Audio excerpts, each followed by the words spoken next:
We're here at Art Elements. We are privileged to have this month's Artist of the Month, Mark Terry and Lonnie Parrish, the owner of the Art Elements Gallery. And welcome, Terry. Thank you. This is fantastic to have your beautiful ceramic pieces done. They look like female form, which I believe the name of this exhibit is.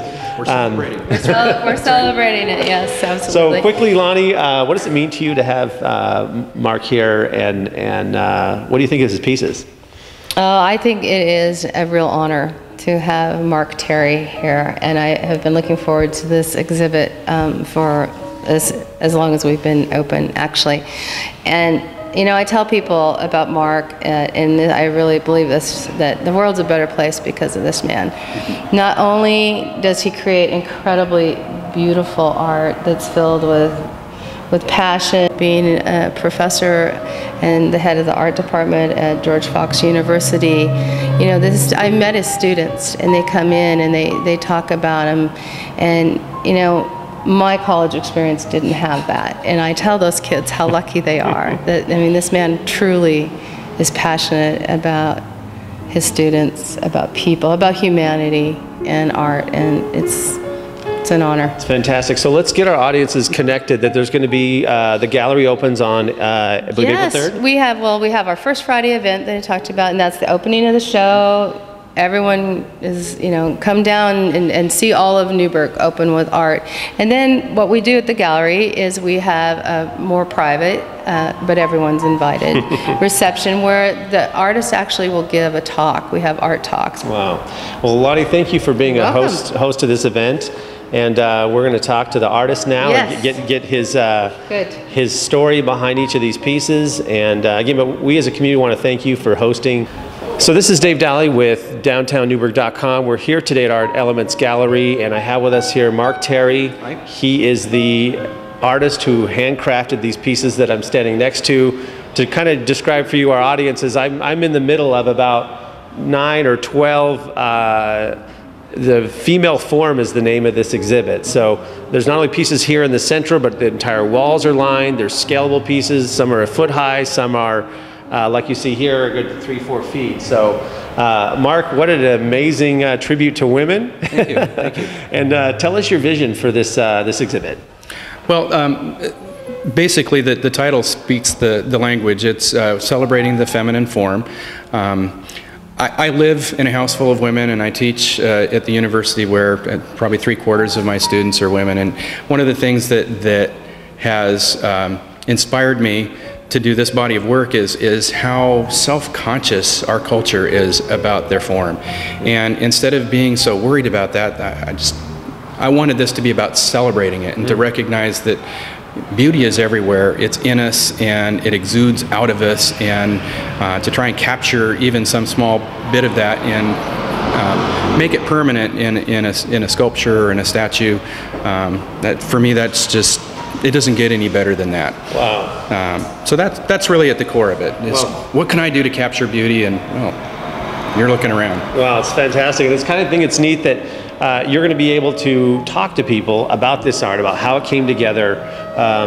Tell us a little bit, say this piece here, tell us from beginning to end, you as an artist, what did it take to put this beautiful piece together?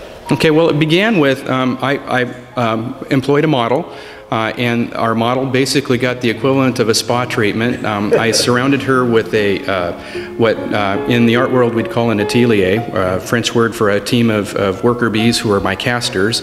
And they basically smeared plaster all over this figure, and our model kind of laid back and said, I can't believe I'm being paid to do this. I feel like I'm in the spa. Interesting. And when the plaster then is cured, it then takes the form of that figure and gives me a mold into which then I do my expressive work by impressing clay into that.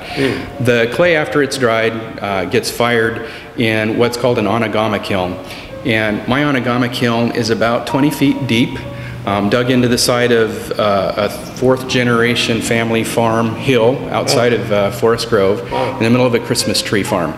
And then those things are fired with wood. So these wood-fired forms, all of the color that you see on them, every little nuance of color is left on them by the ash left behind by the flames as the flames roil over and wrap around these pieces in the fire. Takes 4.5 days, so all day, all night, round the clock. And we get to the point at the end of the fire where we're stoking it almost every 30 seconds. So you basically have time to take a deep breath, grab some more wood, and chuck it in and get back out of the flames quick before you ignite yourself. Wow. And then a week later, it's still hot, but we climb into that hot kiln and bring these new life forms out and snuggle them and admire and ooh and awe, and sometimes cry because they don't always survive. Wow. So it's a real sacrificial process. Sometimes it works, sometimes it doesn't. I call it alchemy because for me it employs a little bit of science. I have some ideas about things that are going to happen, and a whole lot of mystery, and no small amount of magic, because I can't tell you what's going to happen for certain. I have hopes. Wow. And so, beyond that? So let's connect with say we have someone on the East Coast or around the country who wants to connect with you, have you do a model of them. How do they get a hold of you or talk to you about you producing a piece for them or informing them where you're going to be next after this show? Let me say probably the best way to do that would be to contact Lonnie here at the gallery. Okay. I do have a web presence. It's not the website I'd like, but I have a blog, markterryalchemist.blogspot.com. Talk to us a little bit about not only this exhibit, but other pieces that you also have a passion for. Okay. I've been a potter for about 20 years, and so the work, all of this work started out as just simple little vessels and vases and forms, and it eventually emerged into more figural work. But I still make simple pots and decorative ware. There are a few of those here, but for most of the last couple of years it's been focused on these larger figural forms. Wow. But I teach ceramics and sculpture and art history, so all of those things come together just about every time I sit down at the wheel or with Clay in the studio. Well, we're excited to have you here, Mark. Thank you very much for your hard work. I don't think these were done this spring break. These were done a year ago, I take it? No, these have been made over the last couple of years. Wow. They are several months from beginning to end each piece. Wow. So they take a while. Makes you appreciate the effort that you do. But thank you. Indeed. Welcome so much to Thank you Newburgh. so We're much. excited to have you here. Appreciate it. And you can see all this information at artelementsgallery.com. And what would you like to say to Lonnie for having you host? Oh, man.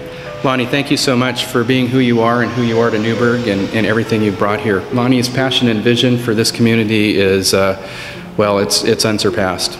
Much of what's good that's going on in this town has a lot to do with her vision for it. And I'm sure we can all say more to come. Absolutely. This is a great... This is just the beginning. Thank you very much again. We're glad to have you here.